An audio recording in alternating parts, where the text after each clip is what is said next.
Assalamualaikum warahmatullahi wabarakatuh. Perkenalkan, nama saya Zorotin Nurus Raya dengan NIM 2003311000033. Di sini saya akan menjelaskan tentang studi gerakan. Pengertian dari studi gerakan. Studi gerakan merupakan analisis yang dilakukan terhadap beberapa gerakan bagian badan pekerja dalam menyelesaikan pekerjaannya. Gerakan-gerakan yang tidak efektif dapat dikurangi atau dihilangkan sehingga diperoleh penghematan dalam waktu kerja. Frank G. Gilbert dan Lillian Gilbert, 17 gerakan dasar atau third link. Tujuan analisa yaitu eliminasi gerakan yang tidak perlu, memudahkan pekerja baru menyesuaikan diri dengan alat kerja. 17 gerakan yang pertama yakni mencari atau search.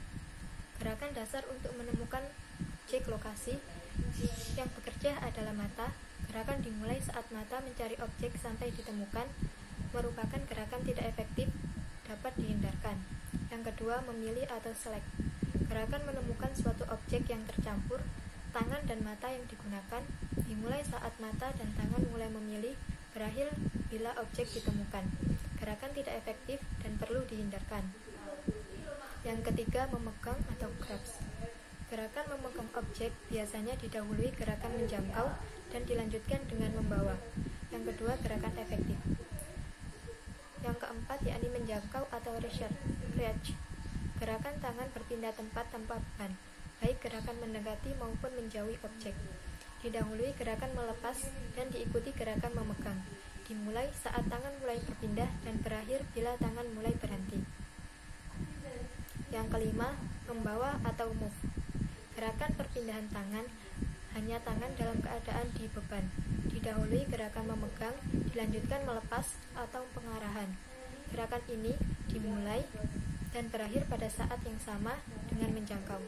Faktor-faktornya yaitu jarak pindah dan berat badan. Perlu koordinasi antar tangan dan mata. Yang keenam, memegang untuk memakai atau hold. Memegang tanpa menggerakkan objek yang dipegang, gerakan tidak efektif, sering dijumpai pada pekerjaan perakitan. Yang ketujuh, melepas atau rilis. Pekerja melepas objek yang dipegangnya. Dimulai saat pekerja mulai melepaskan tangan dari objek dan berakhir bila seluruh jari tidak menyentuh objek lagi. Biasanya didahului gerakan mengangkut atau mengarahkan dan biasanya diikuti gerakan menjangkau. Yang ke-8, mengarahkan atau position. Gerakan mengarahkan suatu objek pada suatu lokasi tertentu. Didahului gerakan mengangkut dan diikuti gerakan merakit. Dimulai sejak tangan mengendalikan objek, memutar atau menggeser, dan berakhir saat gerakan merakit atau memakai dimulai. Yang ke-9, mengarahkan sementara atau preposition. Elemen gerak mengarahkan pada suatu tempat tertentu. Tujuannya memudahkan pemegangan bila objek akan dipakai kembali. Sering terjadi bersamaan dengan mengangkut dan melepas. Yang ke-10, pemeriksaan atau inspect.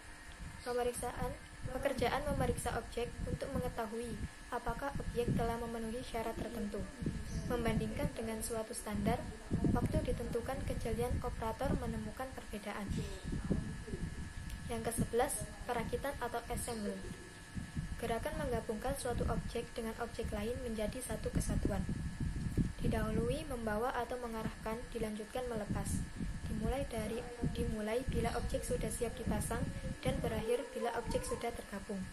Yang ke-12, lepas rakit atau disassemble. Kebalikan dari assemble, dua bagian objek dipisahkan satu sama lain.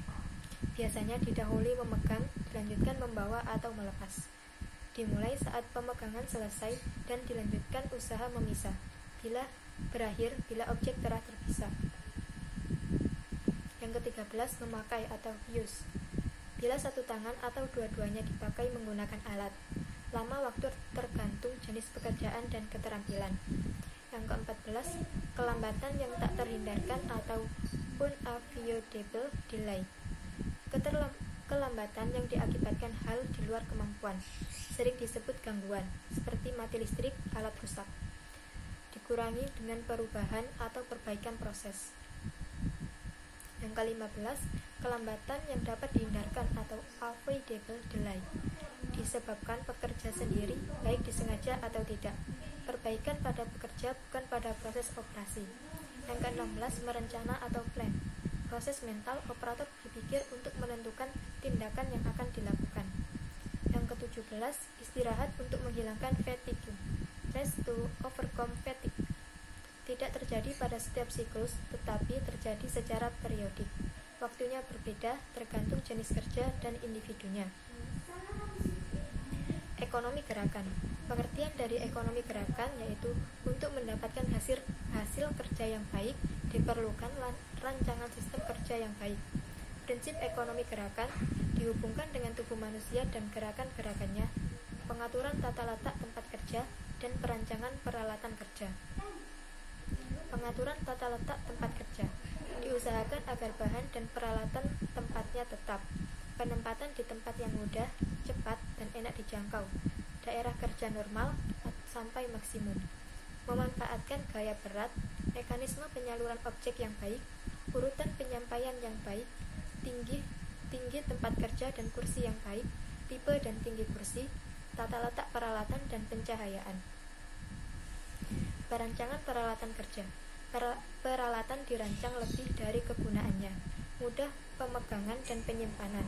Beban terdistribusi merata untuk gerakan sendiri-sendiri. Biasanya kerja pada jari. Tenaga minimum saat menangani peralatan. Sekian penjelasan dari saya, kurang dan lebihnya mohon maaf. Wassalamualaikum warahmatullahi wabarakatuh.